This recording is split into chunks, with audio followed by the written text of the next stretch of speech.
Greetings and welcome to Yarnspirations. I'm Mary Beth Temple from Hooked for Life, and in this video we're going to take a closer look at the linen stitch knit pillow.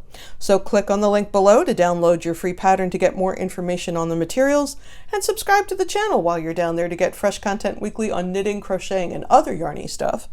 But the point I want to make about this, it's a very simple to learn stitch, but what makes the pillow interesting is not only do we have all the wonderful colors that we're showing you in Bernat Ombre, but by alternating skeins of yarn every other row, we get a subtle gradation that really shows off the linen stitch. So let's get started.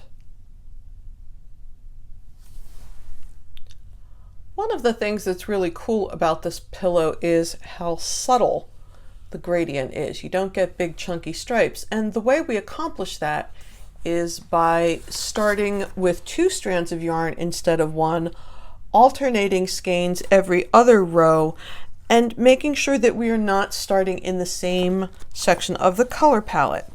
Now the note says begin using each ball at different points in the color gradation to ensure contrasting shades. So what I would like to do is make sure that I am not knitting with 2 strands of the same color at any given time during the front, because that'll give me a big chunky stripe, which is what I'm not after. And it says in most cases this is achieved by working from the exterior of the first ball and the interior of the second. If necessary to ensure color contrast, remove a single color from exterior of one ball and set this color aside to be used for seaming or back panels. Okay, so what we're trying to say is this: we don't want the 2 strands to be the same color at any given moment, because that will give me a really obvious stripe. Now I've got a couple of choices here. Now when you go to the store and you purchase your Bernat Blanket Ombre, sometimes you'll see some skeins that start with the same color. Now that is not what happened to me. So I could conceivably on this one do the center of this ball and the center of this ball, because they're going to contrast. I'm going to go from this lighter green to the darker green to the sort of darker blue, and here I'm going from the darker blue to the lighter blue to the lighter green. So I could do that. If you have 2 balls that are the same on the inside, then you absolutely do not want to do that, and that's what they're suggesting, saying take 1 strand from the inside and 1 strand from the outside. Now what they're talking about cutting a color, say that no matter which way I looked, I was going to end up with 2 strands of the same color, which is not what I want. So then what they're suggesting in this case is that you wind off the color on the outside and just cut it off and set it aside. You'll still use it. You can use it for seaming, or you can use it for finishing up a row later. You could use it on the back of the work, but that would ensure that you don't have color overlap. But in my case, I think the best thing for me to do would be to pull from the center on both balls. So that's what I'm going to do. So I'm going to go ahead and cast on. You're going to cast on 60 stitches. I'm going to cast on fewer than that. And then we're going to take a very brief look at the linen stitch, which is really, really easy to do. So we're on a first row. This is the right side. We're going to knit 1. And then it says slip 1 with yarn in front. So I have to get the yarn to the front of the work, and I'm doing that between the 2 needles. You want to make sure you go between the needles and not over. We are not making a yarn over. Then we're going to slip 1. I prefer purlwise for linen stitch. I think it's neater. I think you would be okay to do it knitwise as long as you were internally consistent. Then I have to move my yarn to the back, again between the needles, not over them, because I'm going to knit my next stitch. So it's knit 1, bring the yarn forward, slip 1 with yarn in front. Remember to slip purlwise, just be internally consistent. Move the yarn to the back, knit 1, bring the yarn forward, slip 1 purlwise, yarn to the back, and we're going to do that all the way across.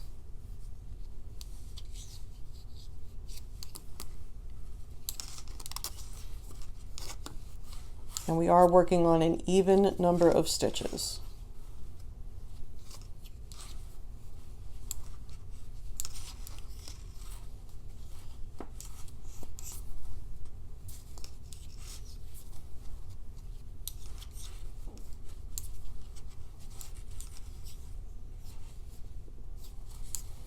You want to make sure that you are not pulling the yarn too tight. You don't want it to shrink widthwise, but you also don't want to make it so loose that you have snags. So there's my slip one with yarn in front. So that is the end of my first row. And so now I'm moving on to the second row. And actually, I have made an executive decision. I'm going to keep going with this yarn, and then I'm going to switch at the end of this row, because that will help you remember if you're on a first row or a second row once you're getting things started. So I'm bringing my yarn around because I had that slip one with yarn in front, and my first stitch on the second row is a purl one. So I'm bringing that around so I can purl. Slip one with yarn in back. So I'm putting the yarn to the back of the work, once again making sure to take it between the needles, not over the needles, slipping one. Bring the yarn back to where I need it. Purl one.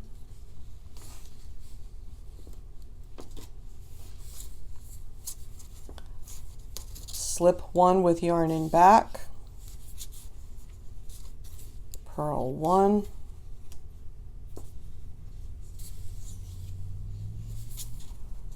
Slip one with yarn in back. So the yarn, now think about this, if we're putting it on the front on the right side rows and the back on the wrong side rows, then the yarn that is being sort of wrapped around the other stitch, the yarn that is traveling, is always on the right side of the work.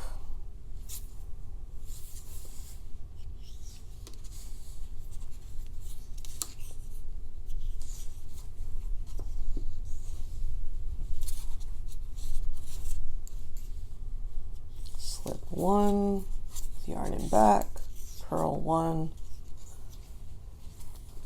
slip one with yarn in back. So now I'm going back to the first row and I'm going to change my color. Now I'm not going to cut this yarn, I'm just going to let it hang, because what I'm going to do, since I'm going to change colors every other row, I'm going to let the color just trail up the one side, and when I sew my pillow up, then it will be covered. I'm not going to see it. So for right now, I'm not tying a knot or anything. I'm just going to leave a 6 to 8 inch tail hanging that I can weave in later. So now I am repeating row 1. Knit 1 with the new color now.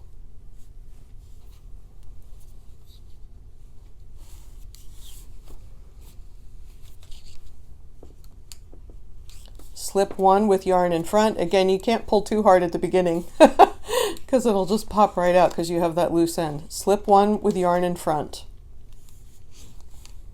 Knit 1.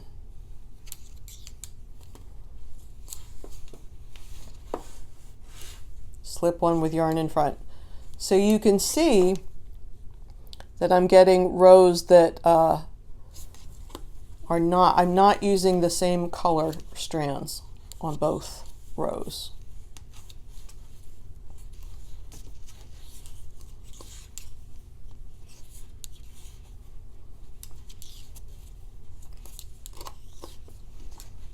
And I'll do that all the way to the end of the row.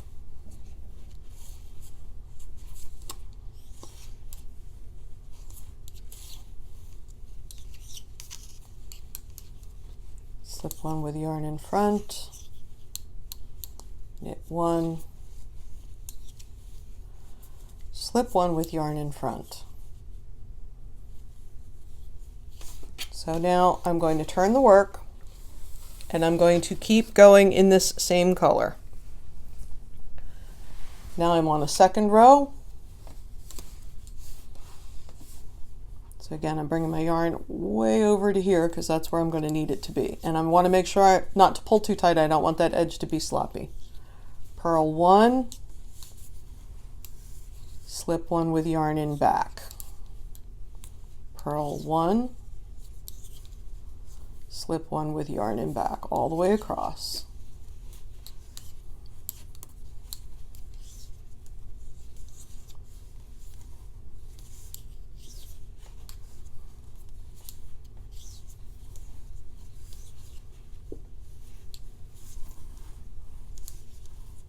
Remember, between the needles, not over the needles. We're not making yarn overs.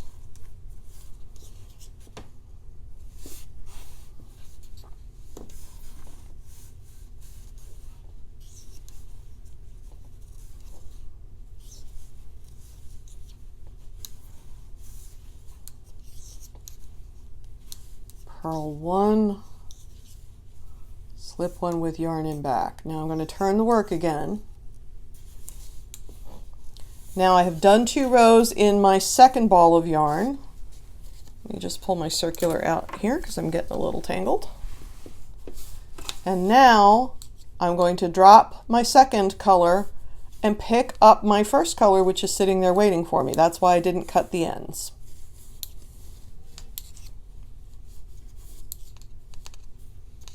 So we're back to a first row. Knit 1. So again, I'm going to let that yarn come around the end and come to the back. That side edge is going to be sewn up when you make the pillow anyway, so we're not going to get crazy about it. Slip 1 with yarn in front. Knit 1. So it is the same 2 rows over and over. And having started 2 different places in the color order is what gives you that soft gradient instead of big chunky stripes.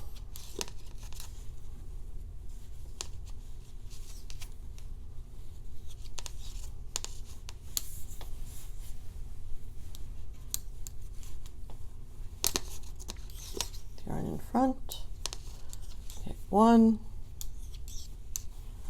Slip 1 with yarn in front,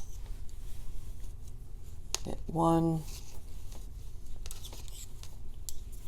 slip 1 with yarn in front. Now, there is no yarn waiting for me here, so that is a gentle reminder that it is not time for me to change colors. And you can see how you're getting your stitches to kind of look 2-colored, and again, that's the color pattern that we're after. Once you have made your pillow front till it's the length that it needs to be, you're going to keep repeating these 2 rows, including the color changes, until the front is approximately 24 inches or 61 centimeters from the beginning. Ending on a second row, you're going to go ahead and cast off. Now for the back, we didn't go ahead and do the gradient. We just used the yarn that we had left in the order that it came. So you're going to make 2 pieces alike. So these are going to look exactly the same. And that is some knit 3, purl 2, or knit 3 at the beginning, then purl 2, knit 2 ribbing to the last stitch, knit 1. And then the second row is purl 3, knit 2, purl 2 to the last stitch, purl 1. So you're going to repeat these 2 rows until the work from the beginning measures 2 inches or 5 centimeters, ending on a wrong side row, and proceed in stocking stitch until the work measures 15 inches or 38 centimeters from the beginning, and cast off. So you're going to overlap the back pieces to match the front with the ribbed sections in the center to create the opening to insert the pillow form and sew the outer edges. So you can't see the ribbing on this piece, it's tucked up under there, and it gives you that overlap so that your pillow form doesn't pop out. So you overlap one over the other, you'll sew them around all 4 sides, and then you can just slide your pillow in there for now. And if you need to clean the pillow cover or you want to make some changes, change the change the pillow or what have you, you can just pop it right out. There's no difficulty in getting anything cleaned or freshened up. So that's all there is to the linen knit stitch pillow. Thank you for joining us here on Yarnspirations. I'm Mary Beth Temple for Hooked for Life. Please like this video and subscribe to the channel for fresh content weekly on knitting, crocheting, and other yarny stuff. We look forward to seeing you again here real soon. Bye-bye.